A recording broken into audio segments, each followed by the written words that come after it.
Ang lihim ni Lyra. Kwento ni Teacher Raisin.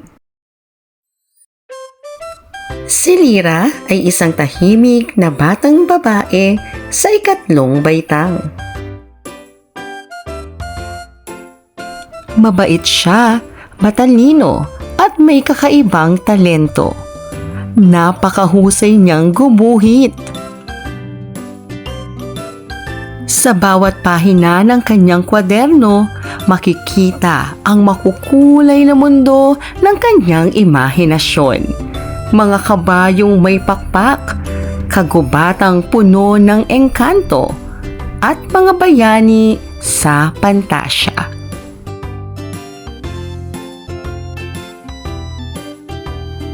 Ngunit kahit gaano kaganda ang kanyang mga likha, hindi niya ito ipinapakita sa iba. Mahiyain kasi si Lyra.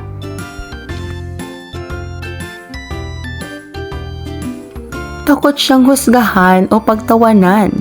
Kaya naman, palihim lang siyang nagdodrawing sa likod ng klase o sa bahay kapag walang nakakakita. Isang araw, napansin ng kanilang guro na si Ginoong Ramos ang isang pahina ng sketchpad ni Lyra na naiwan sa kanyang mesa. Namangha siya sa ganda ng guhit.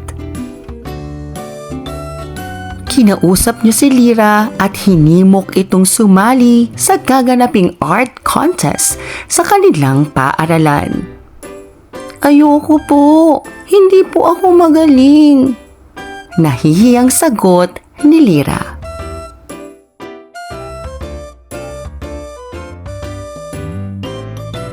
Ngunit, hindi sumuko si Ginoong Ramos. Hindi mo malalaman ang kaya mong marating kung hindi mo susubukan. Aniya. Dahil sa tulong at suporta ng kanyang guro at mga magulang, unti-unting lumakas ang loob ni Lyra.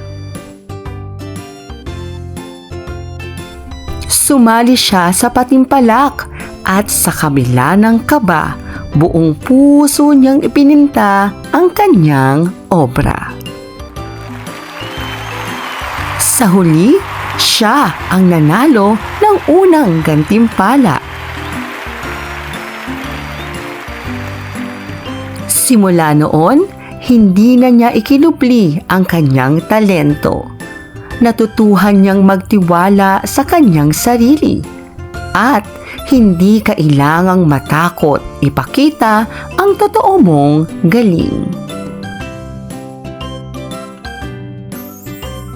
Ang aral mula sa ating kwento, lahat tayo ay may natatanging talento. Hindi mo kailangang itago ang iyong galing dahil sa hiya o takot. Kapag natutuhan mong maniwala sa sarili, mas marami kang maaabot at magiging inspirasyon ka sa iba.